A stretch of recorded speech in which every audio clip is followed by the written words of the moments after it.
سيد الأنبياء والمرسلين وعلى آله وصحبه أجمعين أما بعد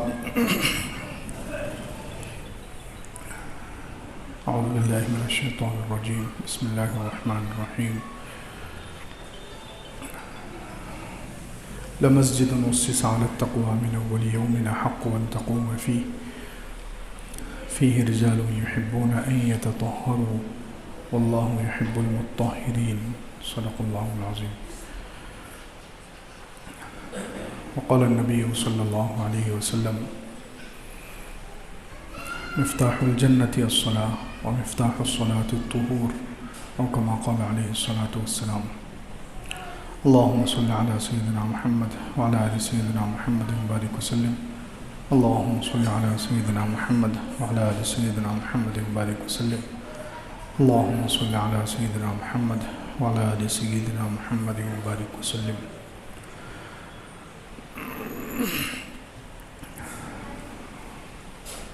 بزرگان محترم، ایمان کے شعبوں کا اور ایمان کی شاخوں کا بیان الحمدللہ چل رہا ہے. ایمان کا 20واں شعبہ اور 20ویں شاخ ہے طہارت کا اہتمام کرنا. ایمان کے 77 شاخوں میں سے 20ویں نمبر پر ہے طہارت اور پاکیزگی کا اہتمام کرنا. اللہ رب العزت طہارت اور پاکیزہ رہنے والوں سے محبت کرتے ہیں. جو لوگ پاک صاف رہتے ہیں، پاکیزگی کے ساتھ رہتے ہیں، اللہ تعالیٰ ایسے لوگوں سے محبت کرتا ہے. قرآن میں اللہ تعالیٰ نے ارشاد فرمایا یا ایھا المدثر قم فانذر وربک فکبر وثیابک فطہر. پاکی کو اللہ تعالیٰ نے کتنی اہمیت دی ہے کہ اللہ تعالیٰ اپنے نبی صلی اللہ علیہ وسلم سے ارشاد فرماتے ہیں اے مدثر قم فانذر، اٹھیے اور لوگوں کو ڈرائیے. وربک فکبر، اپنے رب کی کبریائی اور بڑائی بیان کیجیے. وثیابک فطہر، اور اپنے کپڑوں کو پاک رکھیے اور گندگی سے دور رہیے. اب اندازہ لگائیں کہ اللہ تعالیٰ نے حضور اقدس صلی اللہ علیہ وسلم کو اپنی بڑائی بیان کرنے کا حکم دیا اور اس کے فوراً بعد جو دوسرا حکم ہے وثیابک فطہر، اپنے کپڑوں کو خوب پاک رکھیے، بہت زیادہ پاک رکھنے کا اہتمام کیجیے. یہ اللہ تعالیٰ نے ارشاد فرمایا. حضور اقدس صلی اللہ علیہ وسلم کو بہت زیادہ پاک رہنے کا اور کپڑوں کو بہت زیادہ پاک رکھنے کا حکم دیا. اسی طرح دوسرے پارے میں ہے ان اللہ یحب التوابین ویحب المتطہرین.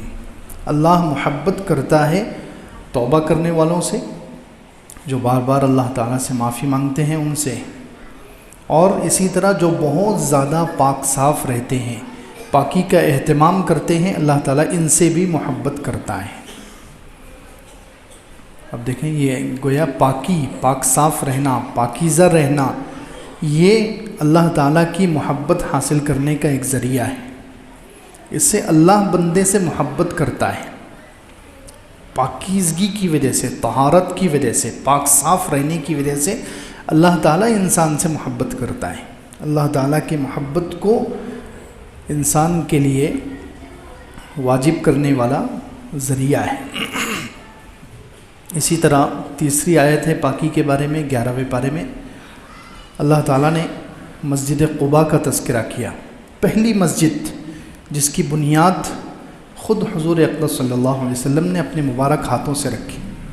جب ہجرت کر کے تشریف لائے تو مسجد نبوی جو حضور کی مسجد ہے، اس مسجد سے پہلے اس مسجد کی بنیاد حضور اقدس صلی اللہ علیہ وسلم نے خود اپنے مبارک ہاتھ سے رکھی، اور اس کی فضیلت بھی ارشاد فرمائی کہ وہاں 2 رکعت نماز پڑھیں گے تو حج کا ثواب ملے گا.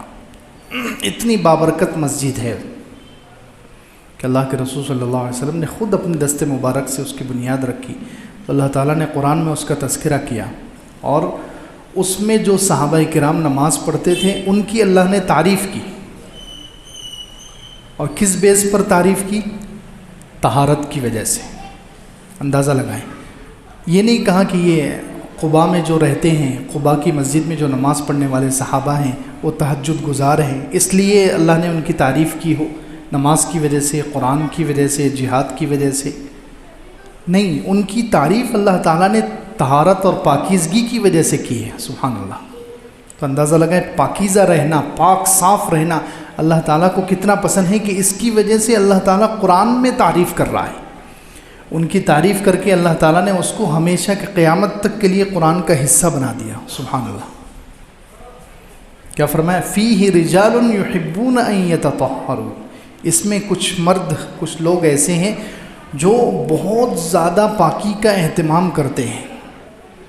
واللہ یحب المطہرین، اور جو پاک صاف بہت زیادہ رہتا ہے اللہ ان سے محبت کرتا ہے۔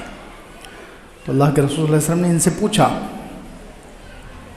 قباء والوں سے اللہ کے رسول صلی اللہ علیہ وسلم نے پوچھا کہ اللہ تعالیٰ نے تمہاری پاکی کی تعریف کی ہے، تمہارے پاک صاف رہنے کی اللہ نے تعریف کی ہے، تمہاری طہارت کی اللہ نے تعریف کی ہے، تم کون سا عمل کرتے ہو جس کی وجہ سے تمہاری تعریف ہوئی؟ تو انہوں نے کیا کہا کہ ہم دوہرا استنجا جب کرتے ہیں تو دوہری پاکی حاصل کرتے ہیں۔ اس زمانے میں عام طور پر رواج یہ تھا کہ کیونکہ عرب میں پانی نہیں ہوتا تھا، عرب میں پانی بہت کم تھا، اکثر چٹیل میدان اور ریتیلی زمین، باغات بہت کم، پانی بہت کم تھا، تو اس لیے وہاں کے لوگ، عرب کے لوگ کیا کرتے تھے؟ استنجا سے پاکی حاصل کرنا ہے، استنجا صاف کرنا ہے تو اس کے لیے وہ پتھر اور ڈھیلا، مٹی استعمال کرتے تھے، بس پانی تھا ہی نہیں، بہت کم پانی تھا، تو اس لیے وہ لوگ چھوٹا استنجا ہو یا بڑا استنجا، پیشاب کرنا ہو یا پاخانہ، اس کو صاف کرنے کے لیے بس پتھر استعمال کرتے تھے یا مٹی یا ڈھیلا استعمال کرتے تھے، اس سے صفائی حاصل کر لیتے تھے بس۔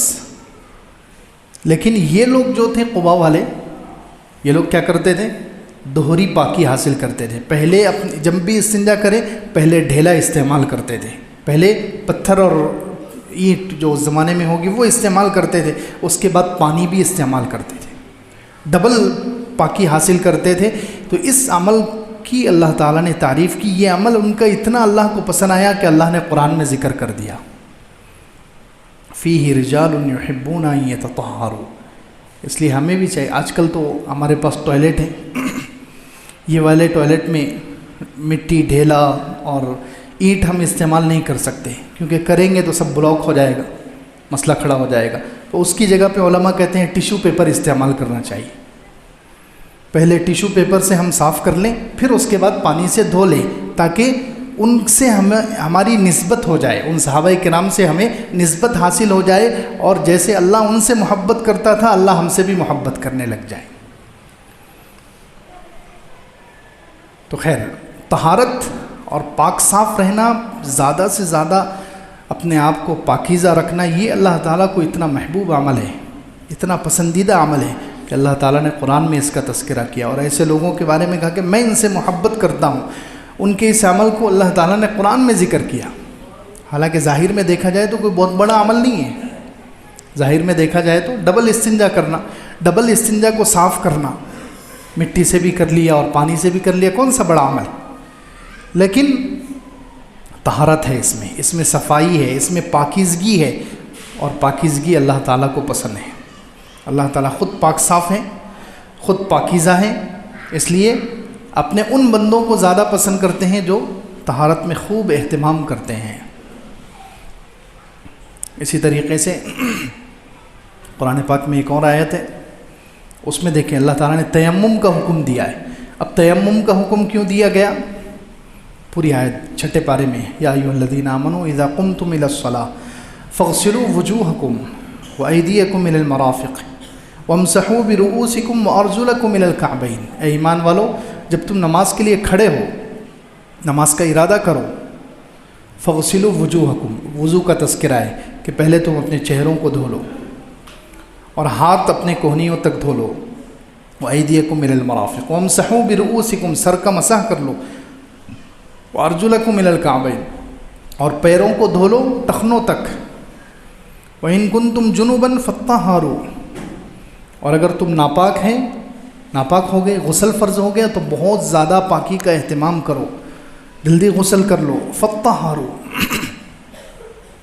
وَإِن كُنتُم مَّرْضَىٰ أَوْ عَلَىٰ سَفَرٍ أَوْ جَاءَ أَحَدٌ مِّنكُم مِّنَ الْغَائِطِ، اگر تم بیمار ہو یا سفر پر ہو، یعنی پانی استعمال نہیں کر سکتے، بیماری کی وجہ سے پانی استعمال کرنا مشکل ہے، بیماری کے بڑھ جانے کا خطرہ ہے، یا جسم کے کسی حصے کے ضائع ہونے کا خطرہ ہے، ڈاکٹروں نے پانی استعمال کرنے سے منع کیا ہے، تو اگر تم بیمار ہو، پانی استعمال نہیں کر سکتے ہو بیماری کی وجہ سے، یا سفر میں ہو اور سفر میں ہونے کی وجہ سے تمہیں پانی نہیں مل رہا ہے، او جاء احد منکم من الغائط، یا تم میں سے کوئی بڑے استنجا کو جا کر آیا ہو، یا تم نے بیویوں کو چھو لیا ہو اور تم پانی استعمال نہیں کر سکتے ہو، تو کیا کرو؟ فَتَيَمَّمُوا صَعِيدًا طَيِّبًا، تو تیمم کرو پاکیزہ مٹی سے. اور تیمم کا طریقہ اللہ تعالیٰ نے بیان کیا. اب یہ تیمم، اللہ تعالیٰ نے تیمم کا حکم کیوں دیا؟ اگر اللہ تعالیٰ چاہتے تو کہتے کہ فوراً پانی ڈھونڈو، صرف پانی سے ہی تم پاک ہو سکتے ہو، مٹی سے نہیں. تم اللہ تعالیٰ چاہتے تو اللہ تو قادر مطلق ہے، پورا دین اللہ تعالیٰ کا ہے، پوری شریعت اللہ کی ہے، اللہ جو چاہے حکم دے دے، اللہ کو کون منع کرنے والا؟ اللہ تعالیٰ کہتے کہ مٹی سے پاکی حاصل نہیں ہوگی، صرف تم پانی ہی تلاش کرو، اور پانی تلاش کرتے رہو جب تک کہ نہ ملے. تم خاموش مت بیٹھو، تلاش کرتے رہو، جب پانی مل جائے جب وضو یا غسل کر لو. لیکن نہیں، اللہ تعالیٰ نے کہا کہ اگر تم پانی استعمال نہیں کر سکتے بیماری کی وجہ سے یا سفر کی وجہ سے یا کوئی اور عذر ہے، دشمنوں نے تمہارا پانی روک لیا، پانی سامنے ہے، نظر آ رہا ہے، لیکن دشمن تمہیں لینے نہیں دے رہے، تو ایسے وقت میں تم تیمم کر لو. کیوں؟ آگے اللہ تعالیٰ نے کہا اللہ تعالیٰ تمہیں تنگی میں نہیں ڈالنا چاہتے. ما جعل اللہ لیجعل علیکم فی الدین من حرج، اللہ تعالیٰ دین میں تمہارے اوپر تنگی نہیں ڈالنا چاہتے. ولیکن یرید لیطہرکم، اللہ تعالیٰ تو چاہتے ہیں کہ تم خوب پاک ہو جاؤ، یعنی اللہ تمہیں ایک منٹ بھی، تھوڑی دیر بھی ناپاک نہیں دیکھنا چاہتے. اللہ اکبر، یہ ہے اللہ تعالیٰ تمہیں تھوڑی دیر بھی ناپاکی کی حالت میں دیکھنا نہیں چاہتے. اللہ تعالیٰ چاہتے تم ہمیشہ پاک رہو. اب دیکھیے وجہ، تیمم بھی سہولت بھی دی گئی، لیکن وجہ ولیکن یرید لیطہرکم، اللہ تعالیٰ یہ چاہتا ہے کہ تم پاک صاف رہو، طہارت سے رہو، پاکیزہ رہو. طہارت اللہ تعالیٰ کو اتنی پسند ہے کہ جب پانی نہیں مل رہا ہے، تم پانی کو استعمال نہیں کر سکتے ہو، ٹھیک ہے تم تیمم کر لو، تیمم کر کے پاکی حاصل کر لو، لیکن پاک رہو. چاہے مٹی سے پاکی حاصل کرو، لیکن تمہیں پاک رہنا چاہیے، پاکیزہ طہارت کے ساتھ رہنا چاہیے. اللہ تعالیٰ تمہیں تھوڑی دیر بھی ناپاک نہیں دیکھنا چاہتے. آج اللہ معاف کرے کتنے نوجوان ہیں ہمارے، کئی دن ناپاک رہتے ہیں، پورا دن ناپاکی میں گزر جاتا ہے، پیشاب کے قطروں کے ساتھ گزر جاتا ہے. نہیں، اللہ تعالیٰ چاہتے ہیں کہ مسلمان تھوڑی بھی دیر ناپاک نہ رہے، تھوڑی بھی دیر بغیر طہارت کے نہ رہے. یہ اللہ تعالیٰ نے وجہ. اب کیوں چاہتے ہیں اللہ تعالیٰ کہ ہم طہارت سے رہیں؟ وجہ کیا ہے؟ اس کی بھی وجہ سنیں. اللہ تعالیٰ ہمیں پاک رکھنا کیوں چاہتے ہیں؟ ہمیں طہارت سے اور پاکیزگی سے اللہ تعالیٰ کیوں رکھنا چاہتے ہیں؟ وجہ کیا ہے؟ اللہ تعالیٰ کا کیا فائدہ ہے اس میں؟ اللہ تعالیٰ کا نہیں، ہمارا فائدہ ہے. کیا فائدہ ہے؟ کہ ہم جب انسان پاک رہے گا، طہارت سے رہے گا، تو اس کا تعلق اوپر ملائے اعلیٰ فرشتوں کے ساتھ اس کی مشابہت ہوگی، کیونکہ فرشتے پاک ہیں. فرشتے کیسے ہیں؟ پاک ہیں، پاک صاف ہیں فرشتے. ان کو کوئی حدث، کوئی ناپاکی، کوئی نجاست ان کو لاحق نہیں ہوتی، کوئی نجاست ان کو لگتی نہیں ہے، وہ ہمیشہ پاک صاف رہتے ہیں فرشتے. تو ہم جب طہارت سے رہیں گے تو فرشتوں سے ہمارا تعلق رہے گا، ملائے اوپر سے ہمارا تعلق، کنیکشن جڑا رہے گا. ایک عرب کے بہت بڑے مفسر ہیں، انہوں نے اس کو، شیخ شعراوی رحمۃ اللہ علیہ، انہوں نے کہا یہ طہارت جو ہے انسانوں کے لیے، مسلمانوں کے لیے ایسا ہے جیسے ٹی وی کے لیے ڈش اینٹینا ہے. ٹی وی کے لیے، ٹی وی میں اگر سارے چینل چلانے ہوں تو اس کے لیے گھر کے اوپر کیا ہونا چاہیے؟ ڈش اینٹینا، تو جس کی وجہ سے وہ کیچ کرتا ہے اور سارے چینل چلتے ہیں. ایسے ہی طہارت ایک مسلمان کے لیے، کہ مسلمان جب طہارت سے رہے گا، پاک رہے گا، تو اوپر سے اللہ تعالیٰ کی طرف سے جو فیض آئے گا، جو رحمتیں اترے گی، وہ رحمت کھینچے گا.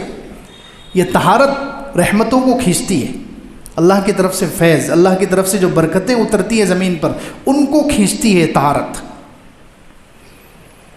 ان کو کھینچنے کا یہ ذریعہ ہے کہ جو انسان جتنا پاک صاف رہے گا، جتنا طہارت سے رہے گا، پاکیزہ رہے گا، تو اللہ تعالیٰ کی طرف سے اترنے والی رحمتیں، برکتیں، اللہ تعالیٰ کا جو فیض اترتا ہے زمین پر وہ تیزی سے اس انسان پر اترے گا۔ تو ہم پاک رہیں گے، طہارت سے رہیں گے۔ ہمیں پاک رہنے کا حکم اس لیے دیا گیا تاکہ ہمیں فرشتوں سے مشابہت ہو جائے۔ جب فرشتوں سے مشابہت ہوگی تو فائدہ کیا؟ فرشتے ہمارے پاس آئیں گے، فرشتوں کا نزول ہوگا، فرشتوں سے دوستی، فرشتے قریب قریب رہیں گے۔ اور ہم سب جانتے ہیں کہ ماحول کا اثر ہوتا ہے۔ انسان جس کے پاس رہتا ہے، اگر اے سی چالو کر دو کمرے میں ٹھنڈک ہوتی ہے نہیں ہوتی؟ انسان کو اس کا اثر پہنچتا ہے، ٹھنڈک پہنچتی ہے۔ ایسے ہی فرشتے اگر ہمارے آس پاس رہیں گے، ہم جتنا پاک صاف رہیں گے فرشتے ہمارے ارد گرد رہیں گے، فرشتے ہمارے سے دوستی کریں گے، فرشتے ہمارے قرب میں رہیں گے۔ تو اس کی وجہ سے کیا ہوگا؟ پھر ہمارے خیالات اچھے، ہمارے دل میں اچھی نیکیوں کے خیالات آئیں گے، ہمیں زیادہ سے زیادہ نیکیوں کی توفیق ہوگی، کیونکہ فرشتے نیک خیالات ڈالتے ہیں۔ فرشتے کیا کرتے ہیں؟ نیک خیالات، اچھے خیالات دل میں ڈالتے ہیں۔ فرشتوں کے ساتھ رہنے کی وجہ سے ہمیں زیادہ سے زیادہ نیکیوں کی توفیق ہوگی۔ اور اگر خدا نخواستہ ہم ناپاک رہیں، ہم طہارت مکمل حاصل نہیں کریں گے، صحیح طریقے سے طہارت حاصل نہیں کریں گے، ناپاک رہیں گے، تو پھر ایسے لوگوں کے قریب فرشتے نہیں آتے ہیں۔ جب فرشتے نہیں آئیں گے تو کون آئے گا؟ شیطان، شیاطین اتریں گے، شیاطین دوستی کریں گے، شیاطین آس پاس رہیں گے، شیاطین آس پاس رہیں گے۔ اور جب شیاطین رہیں گے تو پھر دماغ میں ٹینشن، گندے خیالات، وسوسے، گناہوں کے خیالات، زیادہ سے زیادہ گناہ ہوں گے، گناہ ہی کرنے کو دل چاہے گا، نیکی کی طرف آنے کو دل نہیں چاہے گا۔ تو اس لیے کہا جاتا ہے کہ پاکی حاصل کریں، ہمیشہ پاک صاف رہے۔ طہارت کا اہتمام یہ ایمان کا ایک شعبہ ہے کہ مسلمان ہمیشہ پاک صاف رہے، پاکیزگی کے ساتھ رہے، پاکیزہ رہے۔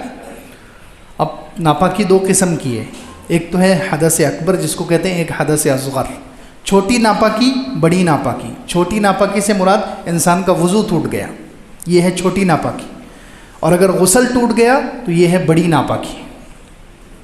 غسل فرض ہو گیا تو یہ بڑی ناپاکی انسان کو لگ گئی، حدث اکبر اس کو کہتے ہیں، اور وضو ٹوٹ گیا تو یہ حدث اصغر، چھوٹی ناپاکی۔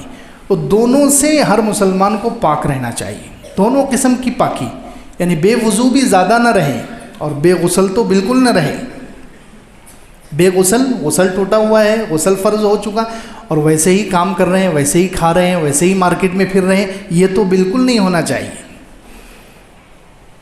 غسل فرض ہوا، فوراً غسل کر لے، فوراً طہارت حاصل کر لے۔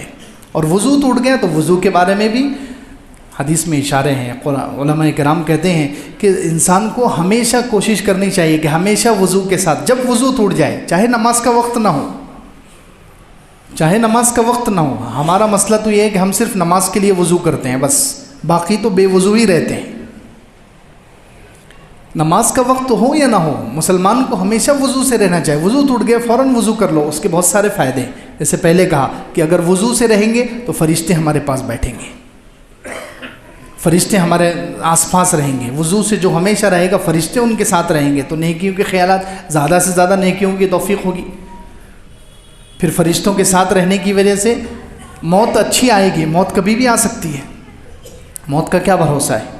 تو اگر جو ہمیشہ باوضو رہے گا تو اندازہ لگائیے اس کو موت کیسی آئے گی، وضو کے ساتھ آئے گی کہ نہیں آئے گی۔ جس کی عادت ہے ہمیشہ وضو سے رہنے کی تو انشاءاللہ اس کی موت وضو کی حالت میں آئے گی، کیونکہ عربی میں مشہور ہے کما تحیون تموتون وکما تموتون تبعثون۔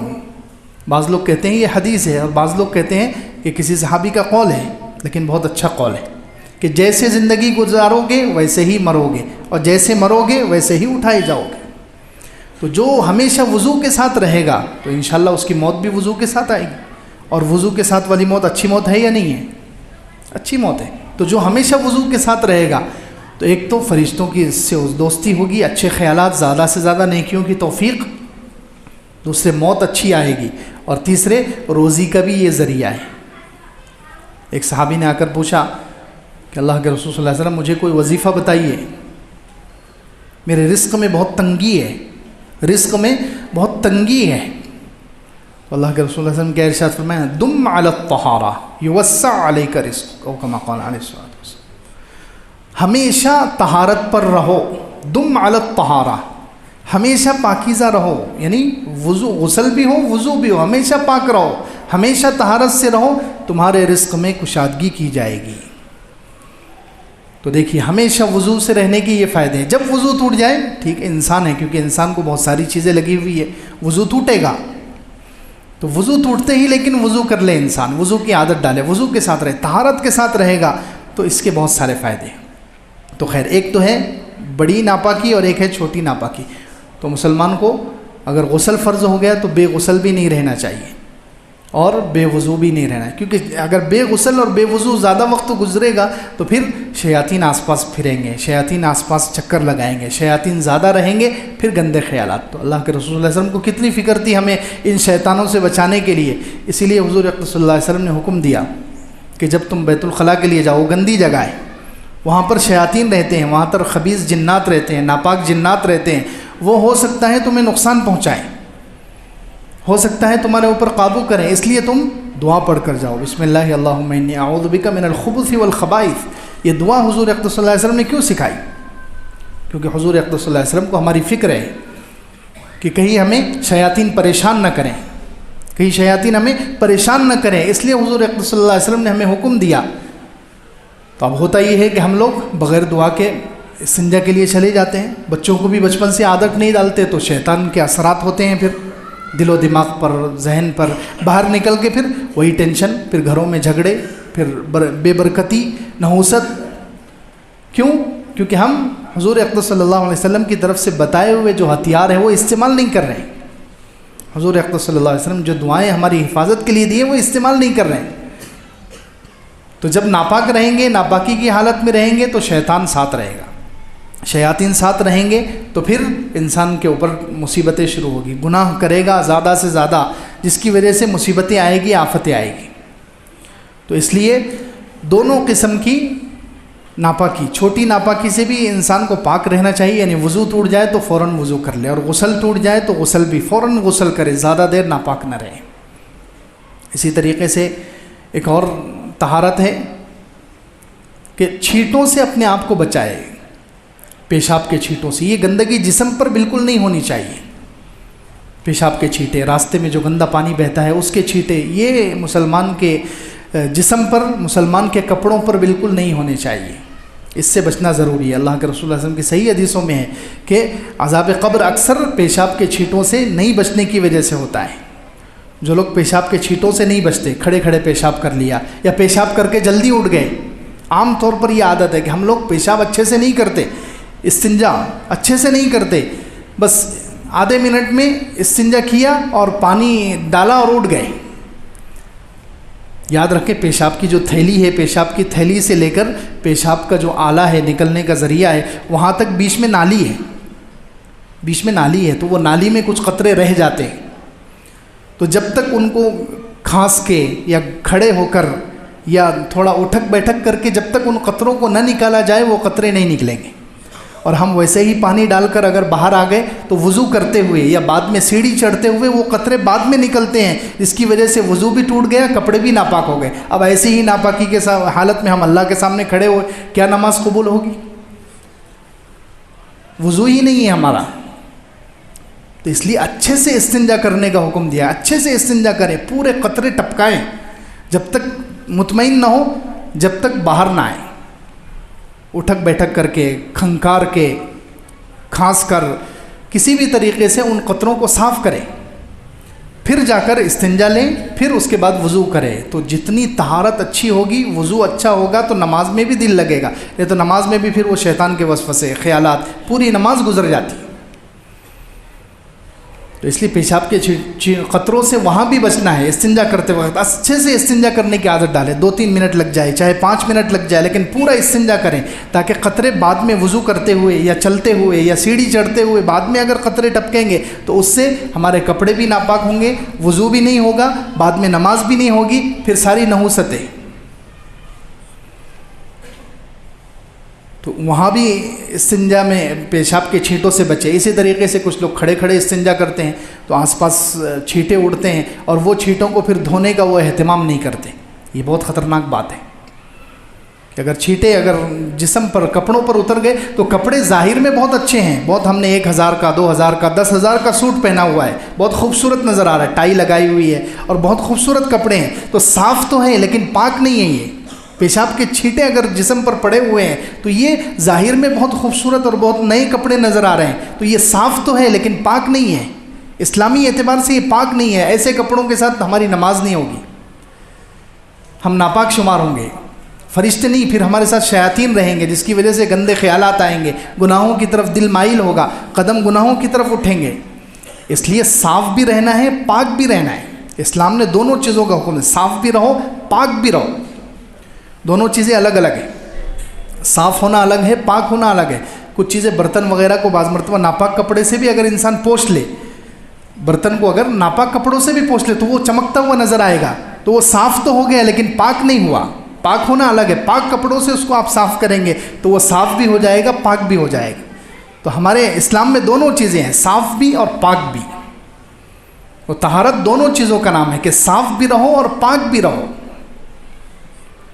تو خیر پیشاب کے چھینٹوں سے اپنے آپ کو بچانا. اسی طریقے سے چوتھی طہارت ہے, اسلام نے جو طہارت کا حکم دیا وہ طہارت فطرت, فطرت والی طہارت, فطرت والی پاکی. اس کا کیا مطلب ہے کہ انسان مونچھ کٹائے, بغل کے نیچے کے بال, ناف کے نیچے کے بال, ناخن, ان سب کو صاف کرے. یہ اللہ کے رسول صلی اللہ علیہ وسلم نے کہا یہ فطرت میں سے ہے, یعنی سارے نبیوں نے اس کو کیا ہے. یہ 10 چیزیں اللہ کے رسول صلی اللہ علیہ وسلم نے گنائی اس میں سے ہیں, اور ایک حدیث میں 5 چیزیں گنائی اس میں سے ہیں. یہ فطرت میں سے ہے, سارے نبیوں کی سنت ہے. تو مسلمانوں کو چاہیے, دیکھ کتنا پاکیزگی کا خیال رکھا گیا ہے, کتنا صاف رہنے کا ہمیں حکم دیا گیا ہے. سبحان اللہ. ہم وضو کرتے ہیں, دن میں 15 مرتبہ ہم منہ دھوتے ہیں. بتائیے اگر مسلمان صحیح طریقے سے وضو کرے تو اس کے جسم میں کوئی جراثیم رہے گا باقی؟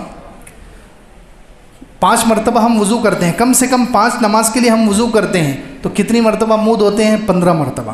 3 مرتبہ منہ دھونا سنت ہے نا, تو 5 تیا 15 مرتبہ منہ دھوتے ہیں. 15 مرتبہ منہ دھونے کا حکم دیا گیا. کتنی صفائی ہے اسلام. 15 مرتبہ دانت صاف کرنے کا حکم دیا گیا, کلی کرنے کا.